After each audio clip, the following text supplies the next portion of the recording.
Hamzah Sheeraz, the captain, the skipper. There you go. How are you? I'm all good. How you doing? I'm good, my friend. I mean, yeah, that was a big moment. So obviously, it's the 5v5. Yep. You've got, I guess, the biggest fight of your career against Amo Williams, Yep. biggest stage, but a whole added pressure. Yep. And Frank Warren has selected you Yep. as that captain of Queensbury. Yeah. No, you know what?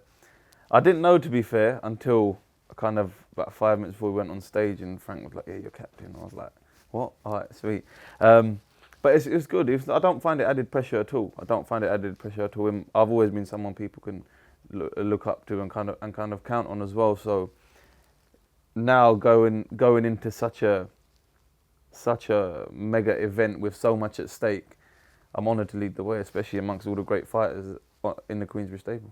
So what sort of skipper are you going to be? Are you going to be like doing team huddles, telling you, no, don't be rubbish and all of this sort of stuff? Are you just going to sort of lead from the back? Or? I think I'll just lead from the back, to be fair. I'll lead from the back. But I don't know, I could turn up 5 weeks and think, fuck that, listen, we're all having it now, do you know what I mean? But yeah, no, it all depends. It all depends. But I think it's more just letting everyone know and reminding them that as much as these fights are about ourselves, it's much bigger than that. It's much bigger than that. It's much bigger than that, because it's about the team. It's about Queensbury promotion. And the reason why it's so dear to me is because I've said it from day one. Frank and Andy, they picked me up when I was an amateur and I had no one backing me. So I'm kind of looking at this as my opportunity to say, listen, you picked the right man, and I'm almost giving back.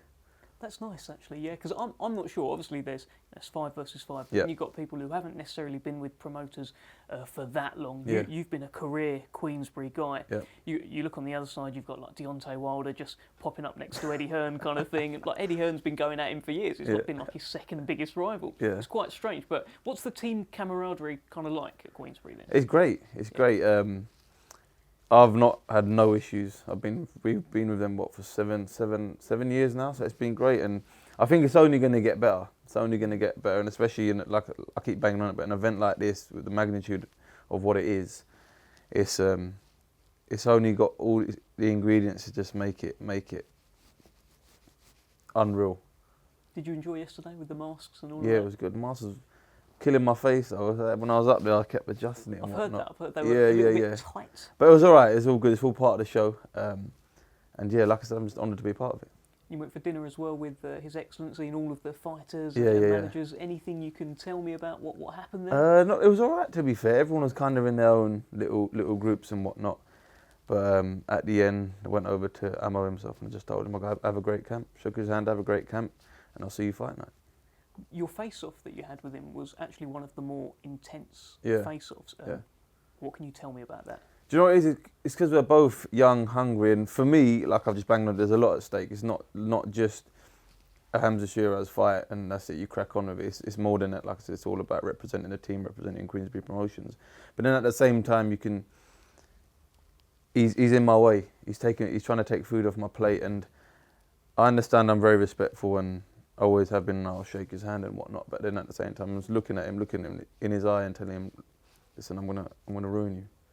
Why will you ruin him? Just I feel like I do everything better. I'm aware of what he does as well. I'm under no illusion. Most fighters that get to a stage and they think they're invincible and they forget what their opponents are capable of. And him being young, hungry and fresh, you know that he's going to bring his A game. He's going to bring his A game, and it is what it is, and I'm going to turn up and do what I do best. You must feel at the sort of peak of your powers right now. You're like, what's the streak now? Is it 12, 13? I think it's about knockout? 14, I think. 14 yeah. knockouts in a row. Frank's picking you as captain. Yeah. You're looking $1 million up there in Yeah. the suit. You're speaking very well. Yeah. You look the part. Yeah. You must feel top of your game. No, I feel great, Dave. But I've always looked at myself as an overachiever. Always. When I first turned pro or amateur or whatever, yeah, I wanted to win a world title or not. But at the same time, did I really believe I'd be here on this big stage? And not really, no. So I kind of look at myself as an overachiever. And now here I am now, I just cherish everything. I cherish every moment. Hence why I make sure I'm always clobbered up in a good whistle. And I just try my best, really and truly, Dave. Just try my best, and I suppose that's all we can do in this life, isn't it? 100%. Look, tell me about this Amo Williams then. You say you think you do a lot better than him, maybe you said everything better than him, but how much do you read into things like your fights with River Wilson Bent, where you went through him in a couple of rounds, and Amo Williams got extended into the second half of the fight and maybe had a bit of trouble at times in there as well? Do you look at things like that or not? As a fighter, no, not really. But if I put myself in a coach's mentality or a boxing purist mentality, then I would look into it. I'd say, look, this is the mutual opponent they've both got, and look at what's happened. But I don't want to kind of fall into that, because then I end up thinking, yeah, he done this, and then come fighting that when I fight him, he'll do something totally different. But yeah, I don't look into it too much. You do realise this fight is already on BoxRec. It says you knocked out Williams in 1 round. Yeah, that's it. See, it's already spoken into existence. Probably why Frank picked you. He was like, I already know. It's already happening. That's it. It's already happening. So yeah, a huge event to be a part of. Any other of the 5 versus 5 things the fights that you're particularly excited about? I'm looking forward to the Nick Ball's fight against Ray Ford, because I feel like especially what happened to him in his last fight, I don't think he's going to let it go to the judges' scorecards this time, and he's going to have that in his head, and it's going to give him that extra oomph to go in there and just to take it all away from him. But then at the same time, Ray Ford's a great fighter. He's the world champion for a reason. But yeah, all my money's on the Queensbury boys. I've said it earlier and I said it again. If you actually break down the fights individually, all the fights, they favour us as long as we're all on our A game. Nicely said. Prediction? Queensbury win. Genuinely, when I mean this, I mean 5-0 and a wipeout. And I don't see it happening any other way.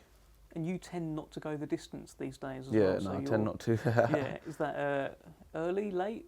Hopefully early, because I understand being a boxer and wanting to get to the top and whatnot, you need to get in the rounds, as they say. But when you're in there, you just, me anyway, my mentality is when I get in there, get it over and done with, and just, if I can make it quick, I'll make it quick. And I'll train extra hard in that gym, extra hard in the camp, run them few extra miles, do them few extra press-ups and whatnot, and just make it happen.